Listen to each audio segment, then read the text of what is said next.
Hello Biblionauts, welcome to another improvised video. This is a video for the record. I'm just curious to see how my taste changes over time, and this is my genres, my favorite genres all ranked from favorite to least favorite. Of course, the main premise of this video is that it's completely subject to change. It will change as a matter of fact, and I really would like to see in which ways it does change. I have no idea. It has changed already. I thought poetry would never leave the first place on that list. For a while it left, replaced by historical fiction. Then it came back, and at the moment the first place on that list. Should I actually read backwards for clickbait? Nah. This is not that kind of channel, is it? So the number one is, as I told you, this is very improvised, as you can see already. Number one is essay, and you will see philosophy lacking here. I will probably address at the end of the video why I'm not introducing philosophy in this list of favorite genres. I have not thought a lot about the position of each of these. I just literally googled all genres listed, and I picked the ones that are more popular in BookTube. So the first one is essay. I mean, what can I say about essay that you don't know already? It's just the best way to present an idea with enough evidence and enough literary devices that is both enjoyable and that it has a power to change your mind or teach you something. So I just love essays, and essays can feel like poetry. They can be as artistic as you want them to be, and yet they also have like the content value, the fact that, you know, the essay it has a thesis, and that thesis has the potential of changing your mind completely about a certain topic.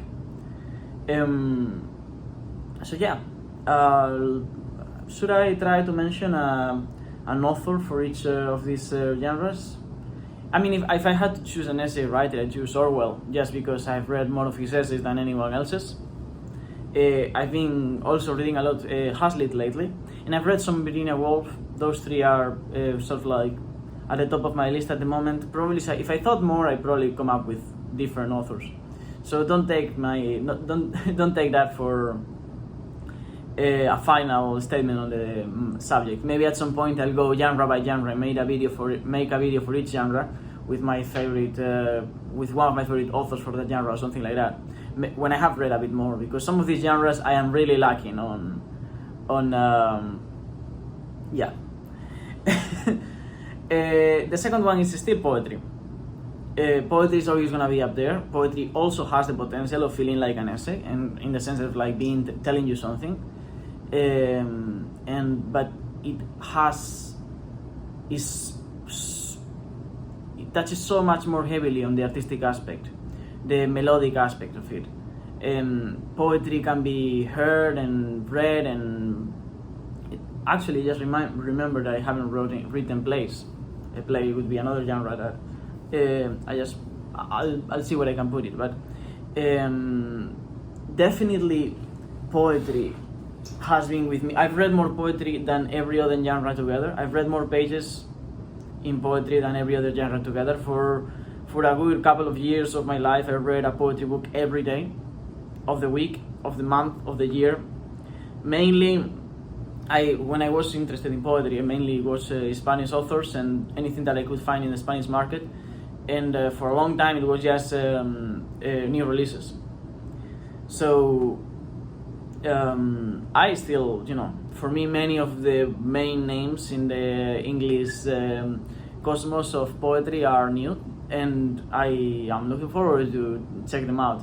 But as things are today, probably my favorite poet would still be Pessoa, closely followed by other poets like Machado.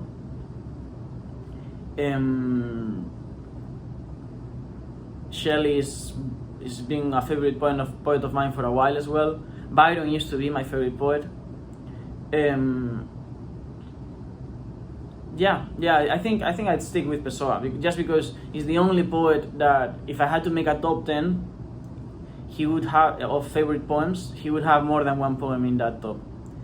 The next one is memoir. I love memoirs. I myself, is probably the first kind of prose I wrote, and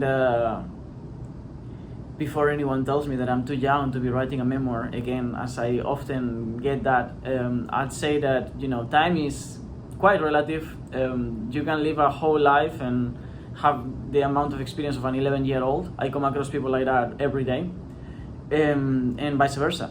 You can live 10 years, and those 10 years be the most significant years of your life and count more than the next 7 decades. In my case, I've always lived with the awareness that time is of the essence, that I am going to die. I never had a supernatural belief on an afterlife or anything like that, and I never wanted to postpone the gratification of living up to the best, to my own standards. My own standards mean a life that is worth living in every single way, which means that I have a lot of anecdotes and a lot of reasons to be writing memoirs. So yeah, I say memoir is my third favorite genre to read and to write. The next one would be science, pop science. This is a new love. I started probably like 2 years ago reading science books. Most science books I can't really understand, but pop science I can. If it's a good pop science, can always be read and enjoyed, and it's always mind blowing in some way or another, and it always changes the way you look at the world. I love that. I love that. It bothers me when scientists try to be philosophers, because they are not, and they lack the education for making long philosophical reflections about their scientific discoveries. But I love the philosophical aspect of science as in itself, and it's true that some scientific implications of certain discoveries or inventions or whatever really allow for what infamous Steve mocks by calling deep thinking. But yeah, I definitely, pop science is definitely up there for me. And I just lost the list. I don't know what happened, but oh yeah, here it is. And I've been reading a lot of it this year. Next one would be historical fiction, which used to be my first. Some of the first books I read were historical fiction. Some of the first novels I read were historical fiction. I love historical fiction because it has both the aspect of, again, this overlap between non-fiction and fiction is something that I love, and historical fiction has that. You can learn things about the world through historical fiction, and about your historical context, the conditions of reality and what influenced them and everything, and yet you are not limited by that. The writer, I'd love to write a historical fiction novel someday, whenever I have enough historical knowledge about a topic or fascination about a subject to write it. But it's just perfect. There's no limitation to what you can do with it, and yet it's still grounded in if it's well done. Then science fiction.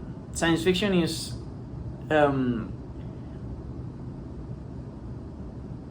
science fiction could become my favorite genre. I haven't read enough science fiction, but when I think of the possibilities of science fiction or fantasy, for that matter, I think they are endless.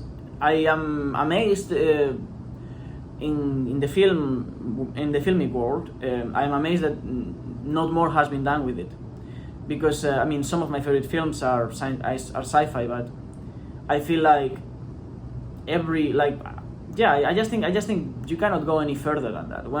When you do fantasy or science fiction, you are finally completely detached from any limitations of reality, of rational thought. Not necessarily rational thought, because if writing science fiction was an irrational science fiction is already tight, but writing fantasy, for example, was completely irrational, then it would be written backwards in a language that you don't even understand. And if you know what I mean.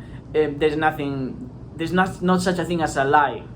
No, like all artistic input is composed of the telling of lies, but nothing is only a lie. There is always some truth to everything. The only way to tell something that was completely untrue, it would be to say something that cannot even be understood because it's said on a language that goes backwards, that no one understands, while you are walking upside down on your hands. Yeah, that's just something to think about. But yeah, sci-fi could become one of my favorite genres. So far I think the best sci-fi I've read is still Solaris, just because it gets more at the feeling of an alien form of life than any other thing I've ever read or watched ever. Fantasy. I know that sci-fi and fantasy, they could be considered to be the same thing. However, they feel different. They feel completely different. When I'm reading sci-fi, when I'm reading fantasy, I don't feel the same. So I still put them apart. I'd say that my favorite fantasy would be The Hobbit, probably. But that's only because I haven't read The Lord of the Rings. What else? Autobiography. Autobiography is lower in the list than memoir because most people does not have a life that is interesting enough to be told from beginning to end. Most people has like small bursts of an adventure. Everyone wants to live at least one adventure in their lives, and a memoir of that is really cool.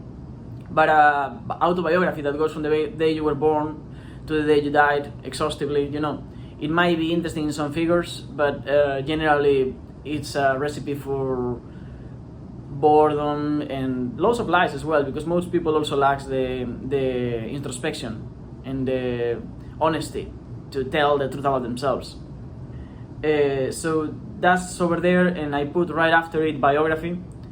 There is still some appeal to the fact that an autobiography is written by the same person who is being talked about, but probably biography has a potential to be much better as a book, as a reading experience than autobiography. However, I haven't read enough biographies to talk about this subject. I probably should work on that. The next one is romance. I haven't read much romance. Most of the romance I've read are plays, which, by the way, play would be further up. I would have said play probably right after fantasy. I've read a lot of plays because part of my degree is not just study philosophy, I also study drama. So plays are up there. I love them. I love reading plays and I love watching plays. But because I love watching plays more than I love reading them, I still put them further down in the list. And back to romance. Yeah, I haven't read enough romances, but I actually, I'm a very soft person. I love romance. I can cry with a romance, and it's been true for films. Some of my favorite films ever are romances. So I'm just left. I just have to come across the right romance, and probably romance will go all the way up to the top 3 or 4 of my list. Then adventure. I didn't know what adventure really means here because almost every book that I like has an adventure aspect. The Hobbit, especially fantasy, has a lot of adventure. So yeah, that's over there. Then westerns. I've only read two westerns. One of them was my favorite book when I read it, which was The White Apache. And the other one, I read for the June on the Range, and was True Grit, and I loved True Grit. It was very enjoyable, but it didn't resonate with me like other books do. It was just enjoyable, so it's just there. Then I'm sorry about this sort of this divine light here coming through me into you to illuminate and purge you of all your sins, but I cannot do anything about. I really like this background. You would not want to have that background because it would be just a glass. That's much nicer. So rather than seeing me, you get to see some nice trees and a cool background. So what else? Where am I? Yeah, Western. I'm probably gonna read Lonesome Dove. No, for sure I'm gonna read Lonesome Dove this summer on June on the Range. and probably that will also change my views about Western.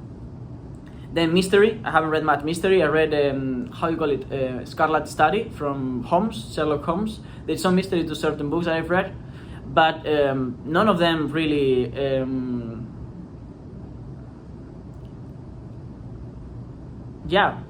didn't do much for me. So mysteries over there is one of my least favorite genres. Then horror. House of Leaves is considered horror. It's also experimental. I didn't introduce experimental here because experimental can be also any other genre. I certainly liked a lot House of Leaves. I really liked House of Leaves, but I just didn't. I don't think that represents horror as a genre, and I hate horror in film. Not only because it doesn't do anything for me, I don't feel horror or anything, but because why would I want to feel horror? I just don't get it. However, House of Leaves was amazing, and films or books that have horror in them can be really good. Frankenstein and Dracula are supposed to be horror books, and Frankenstein is one of my favorite books of all time. I forgot to say also sports books. I actually read a lot of sports books. I don't talk about them so much. Because I only read them for the informative value. I don't know that I would put them really high up on the list in terms of reading experiences, but they would still be, probably right after sci-fi or something like that. And then at the end I have children literature. Some of my favorite books are children literature. I'm especially referring to Alice in Wonderland and Alice Behind the Mirror. Also Le Petit Prince. But especially Alice in Wonderland and Alice Behind the Mirror. But I don't read children literature anymore, and I am not looking to read anymore. Probably Treasure Island, just because I never read it, for cultural value or whatever, and as well that book from Jack London. Is it Jack London? Wild. No, I don't remember the name now, but. There might be a couple of books that I still have left to read, but as a genre, I am just not gonna be reading children literature unless I am around children and I'm reading to them. That's it. That's all the genres. That's as things as they are now. I hope they change because I love change, and every single time that I'm surprised is a win-win for me. So yeah, I didn't include philosophy because my own conception of philosophy as sort of a friendship with knowledge, the etymological conception rather than any other, means that every single book here, every single genre is in some way philosophy because it has philosophy. Saying philosophy would be like saying art, and it would not be fair for every other book because every other book has philosophy in it. Philosophy has many acceptions and many conceptions, and no one agrees about what it is. But when it comes to my own view, I think that everyone is conveying a philosophy in every single assertion that they make, including me making this assertion. I'm telling you my philosophy about philosophy, and I'm telling you my philosophy about different genres. So because of that, I don't consider it to be a genre. I consider it to be something else. Something like relating to the ideas behind the premises of why we think and how we behave, and in that sense, it's probably one of my favorite things to read. But when I am reading philosophy, I might not be necessarily be reading Plato or the Dialectic of Enlightenment.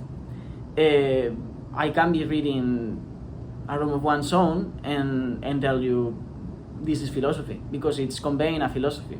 Any essay is philosophy, but the poetry, everything has philosophy in it. So yeah, that's the only reason why I didn't include philosophy here, because it's not a genre on my own understanding of the term. Now, I'd love to hear, this is not a tag, but it could be. So if you got here and you think that you could make a video about your top genres, I'd love to hear which is your favorite and least favorite and everything in between. I'd love to know which authors sort of like stand out in every single genre and which ones don't. And so yeah, it's not a tag, but you can consider yourself tagged as well. And till then, I'll see you on the other side.